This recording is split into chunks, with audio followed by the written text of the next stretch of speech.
तो आइए देखते हैं हम लोग। देखिए आप लोग को तो पता ही होगा कि जो है सो इनका जो लेखक है वो कौन है, सुमित्रा नंदन पंत है। ठीक है, भारत माता का ये हम इससे पिछले वाली क्लास में बताए भी हैं, और जो लोग इस क्लास को पहली बार देख रहे हैं वो जो है सो इसके डिस्क्रिप्शन में जो है सो हम ऑब्जेक्टिव और जो है सो इनका जो परिचय है, इनका जो हिंदी किया हुआ है पूरे का कविता का, उस हिंदी में किए हुए कविता को जो लोग देख लेंगे, जिनको दिक्कत हो रहा है वो लोग अगर देख लेते हैं तो फिर इस क्लास में आपको दिक्कत नहीं होगी। तो जो लोग पहले देख रहे हैं इस क्लास को अगर समझ में दिक्कत में आ रही है तो वो क्या करें, इससे पिछली वाली जो क्लास हमने करवाया है इनका हिंदी और लेखक का कवि का परिचय है, उसको जा करके डिस्क्रिप्शन में हम लिंक जो है सो दे देंगे, उसको देख लीजिए। और देख करके जो है सो आप क्या कीजिए, फिर इसको देखिए तो आसानी से आपको समझ में आ जाएगा। ऐसे भी दिक्कत नहीं होगा, सब्जेक्टिव है क्योंकि इसमें कोई कुछ रहता नहीं है, बहुत आसान है। देखिए एग्जाम में ऐसे ही आपको देगा कि भारत माता अपने ही घर में प्रवासिनी क्यों बनी हुई है। तो देखिए कहता है कि भारत माता अपने ही घर में प्रवासिनी बनी हुई है क्योंकि इनके सामने भारतीय लोगों पर अंग्रेजों अत्याचार कर रहे हैं, यह चुपचाप रही है जैसे कोई प्रवासी या मेहमान किसी दूसरे के घर में चुपचाप देखते रहते हैं। सही बात है कि भारत माता जो है सो देख करके जो है सो इनकी क्या हो रही है, तो ममताएं जो है सो इनकी संभाली नहीं जा रही है। लेकिन तो पर भी ये क्या करे कि जो है सो ये खामोश है, ये चुपचाप है। जिस तरीके से कोई मेहमान क्या होता है, किसी के यहाँ जाने के बाद अपनी खामोशी को बनाए रखता है, उसी तरीके से हमारी भारत माता जो है सो क्या किए हुए है, तो अपने खामोशी को बनाए हुई है। इसलिए क्योंकि वो कुछ कर नहीं सकते हैं, वो जो है सो पूरे के पूरे जितने भी इनके ऊपर अत्याचार हो रहे हैं उन सारी अत्याचारों को जो है सो वो सहन करते जा रहे हैं। ठीक है, इसी चीज को इसमें कहा है। देखिए आगे कहता है अगला क्वेश्चन कि कविता में कवि भारतवासियों को कैसे या कैसा चित्र खींचता है। कहता है कि आंसर में कि कवि सुमित्रा नंदन पंत के अनुसार भारत के 30 करोड़ लोग फटे पुराने वस्त्र पहनते हैं और आधा पेट भोजन करते हैं। वह शोषित बिना, कहता है कि वस्त्र के मूर्ख और जो असभ्य शिक्षित है, वे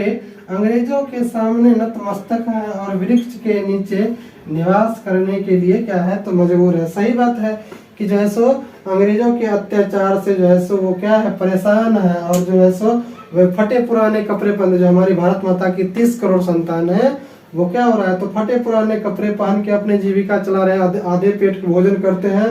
और वो अंग्रेजों के द्वारा क्या किए जाते हैं, तो शोषित किए जाते हैं, और वो क्या है, असभ्य है, अशिक्षित है, जिस कारण से जो है सो असभ्य अशिक्षित है, इस कारण से वो अंग्रेजों के द्वारा क्या किया जा रहा है, तो सताया जा रहा है। और वो अपने जो है सो खामोशी को बना करके जो है सो वृक्ष के नीचे अपनी जीवन यापन जो है सो क्या करते हैं, वे मजबूर हैं करने के लिए। ठीक है, देखिए इसी तरीके से आगे कहता है कि भारत माता का हास भी राहु ग्रसित है क्योंकि दिखाई पड़ता है। राहु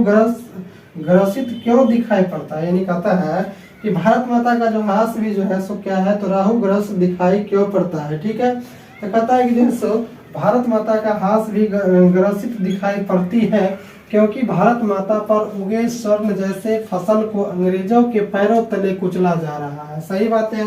यानी कि जो भी हम संतान है भारत माता के, उन सारे लोगों के ऊपर क्या किया जा रहा है, जो है सो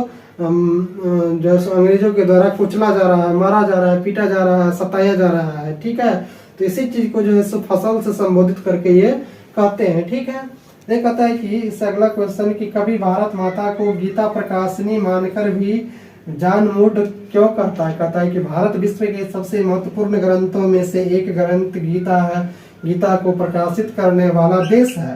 परंतु वर्तमान में यही के लोग मूढ़ या मूर्ख और असभ्य हैं, इसलिए कभी भारत माता को गीता प्रकाशिनी मानकर भी मूढ़ कहा है। क्या कहा है, मूढ़ कहा है। देखिए सही बात है कि हमारा जो है सो विश्व में जो है सो भारत जो है सो सबसे महत्वपूर्ण स्थानों को रखता है, किस में, तो ग्रंथों में। जो है ग्रंथों की अगर बात की जाए तो विश्व की सबसे बड़ी ग्रंथ यानी कि जो गीता है उसको भी प्रकाशित जो है सो करने का काम हमारा देश ने किया है, हमारा भारत ने किया है। लेकिन तो पर भी जो है सो यहाँ के लोग क्या है, अशिक्षित है, मूर्ख हैं, और जो है सो अंग्रेजों के द्वारा क्या किया जा रहा है, तो सताया जा रहा है। इस कारण से जो है सो क्या कर रहे हैं, इसलिए कभी जो है सो भारत माता को जो है सो क्या बोल रहे हैं कि जो है सो प्रकाशनी, गीता प्रकाशनी मानकर भी उसे मूढ़ मानते हैं या मूर्ख मानते हैं। ठीक है,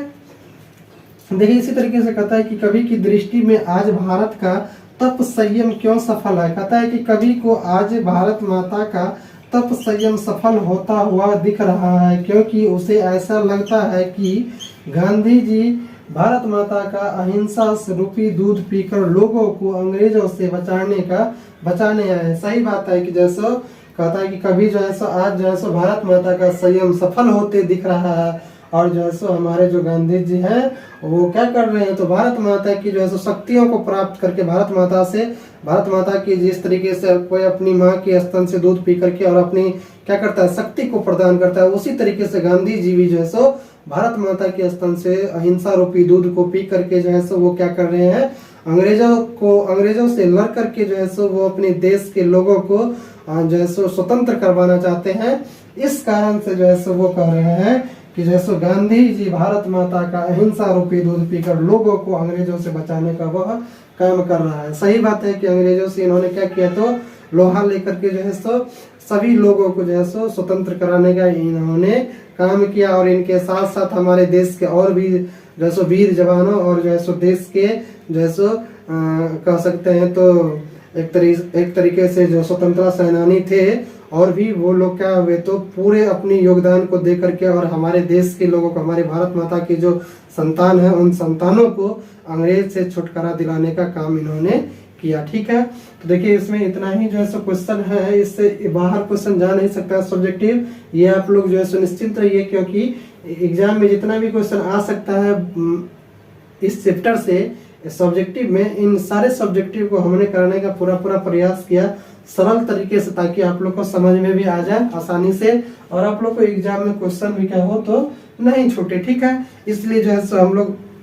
इस क्लास को आज देखिए यहाँ तक। ठीक है, हम लोग फिर इससे अगले क्लास में जो है सो क्या करेंगे, इससे अगली चीजों को देखेंगे। जिस तरीके से हम पीछे देखते हुए आ रहे हैं सारे चैप्टरों को, उसी तरीके से अगले चैप्टर को भी हम लोग क्या करेंगे, बखूबी तरीके से जो है सो देखेंगे। तो दोस्तों अगर यह क्लास आप लोगों को कैसी लगी कमेंट में जरूर लिखिएगा, और जो लोग पहली बार हैं वो चैनल को सब्सक्राइब कर दीजिएगा, लाइक कर दीजिएगा और अपने दोस्तों में शेयर कर दीजिएगा। तो हम लोग मिलते हैं इससे अगली क्लास में, तब तक के लिए जय हिंद जय भारत।